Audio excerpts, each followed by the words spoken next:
اپنے بچے کو، بیٹے کو، جب ایک ہی اس کا بیٹا تھا تو اس کے دل میں یہ خیال آیا کہ میں اسے علوم و فنون سارے سکھانا چاہتا ہوں۔ اس نے اپنے بیٹے کو گھوڑ سواری بھی سکھائی، تیر اندازی بھی سکھائی، سیاست بھی سکھائی، فن حرب و ضرب بھی سکھایا۔ پھر خیال آیا کہ میرا بیٹا کچھ اخلاق بھی سیکھے، دینداری بھی سیکھے۔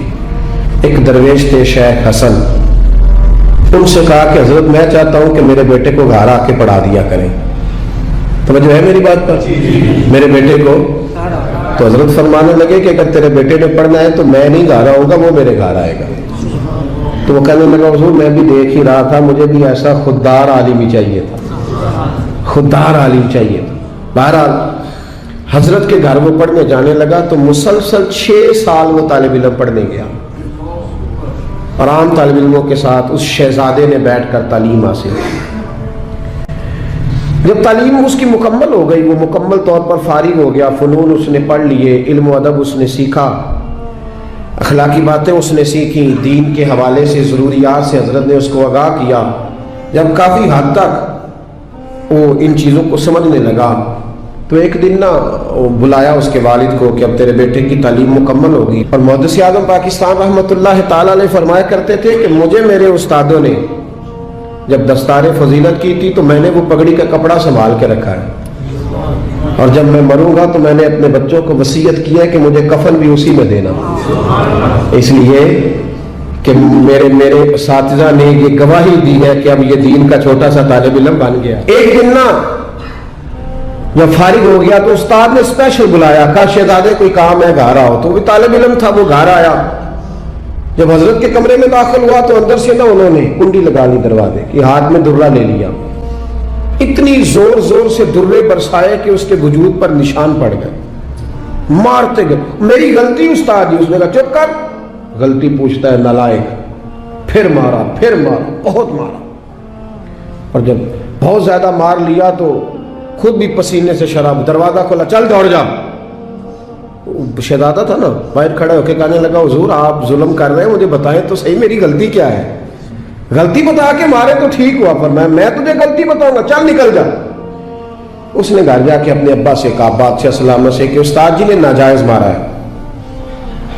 بادشاہ سمجھدار تھا، کہنے لگا بیٹا جو قومیں اساتذہ کو کٹہروں میں کھڑا کرتی ہیں وہ کبھی کامیاب نہیں ہوتی، استاد کبھی ناجائز نہیں مارا۔ اگر فزکس کیمسٹری کا ہو تو وہ ناجائز نہیں مارتا، لیکن اگر 8,000 کا مولوی ہو تو پھر وہ ناجائز ہی مارتا ہے۔ پھر سویرے اماں آئی جاتی ہے کہ جی تم مسیتے رہنا ہے کہ جا جانا ہے، 8,000 تنخواہ ہے تو میرا 60 کروڑ کا منڈا ہے۔ میں غلط نہیں کہہ رہا، میں صحیح کہہ رہا ہوں۔ وہ اگر فزکس کا استاد ہو نا جو 10,000 روپیہ لیتا ہے تو پھر تو ٹھیک ہے، لیکن اگر بیچارہ غریب امام مسجد ہو تو پھر تو وہ شہزادے کو آگ نہیں لگا سکتا۔ یہ تقسیم ہے ہماری، یہ ظلم ہے۔ تو بادشاہ نے کہا کہ بیٹا اساتذہ ناجائز نہیں مارتے، تیری کوئی غلطی ہوگی جس کی تجھے نہیں خبر، استاد جانتے۔ اس نے کہا نہیں ابا میں وہاں رہا ہوں، کوئی بات ہوتی تو مجھے بھی پتا ہوتی، اور پھر اگر اتنی سخت بات تھی جس پہ اتنا مارا کہ میرے وجود پہ نشان پڑ گئے، مجھے بتایا جاتا۔ اس نے کہا بہرحال میں تیرے استاد کو کٹہرے میں کھڑا نہیں کر سکتا، وہ تیرا استاد ہے، بڑے لوگ ایسی باتیں کرتے تھے۔ اب اس نے اپنی اماں سے کہا کہ اماں میرے دل سے بات نہیں جاتی، میرے ساتھ ظلم ہوا ہے، استاد نے قصدن مارا ہے، بلا وجہ مارا ہے، تعلیم سے فارغ ہونے کے بعد مارا ہے، سمجھ نہیں آتی۔ تو اماں کہنے لگی بیٹا تیرے ابا نے نہ کر دیا تو اب ہاں کون کرائے گا؟ وہ بادشاہ سلامت ہے، سخت مزاج آدمی ہے، میرا بیٹا تو صبر ہی کر۔ بچے نے صبر تو کر لیا پر اندر سے بات گئی نہیں، ظلم ہوا تھا نا۔ 30-35 سال بیت گئے، اس کے باپ کا انتقال ہوا تو وہ بادشاہ بن گیا۔ شیخ حسن بوڑھے ہو گئے تھے، یہ بھویں سفید ہو کے جھک گئی تھی، دونوں ہاتھوں سے لاٹھی پکڑتے تھے پھر بھی مشکل سے چلتے تھے۔ پہلے دن تخت نشین ہو کے شہزادے نے پہلا حکم یہ جاری کیا کہ میرے استاد کو حاضر کرو۔ 3-4 سپاہی بھیجے کو بابے کو پکڑ کے لاؤ جیسے بھی آ سکتا ہے۔ لے آئے، حضرت کو لا کے تب سامنے کھڑا کیا تو کہا استاد جی ناراض نہ ہونا، بوڑھے ہیں، کمزور ہیں، شک کوئی نہیں، پر میں کیا کروں، آج بھی دردیں اسی طرح میری تازی ہیں، سوچتا ہوں تو پھر مجھے اسی طرح جلن محسوس ہوتی ہے، بتاؤ کیوں مارا تھا؟ تو شیخ حسن رو پڑے، کہنے لگے بیٹے بس اللہ سے میں نے دعا کی تھی کہ اس دن کے لیے مجھے زندہ رکھے، وہ دن آ گیا، میں نے آج کے دن کے لیے تجھے مارا تھا۔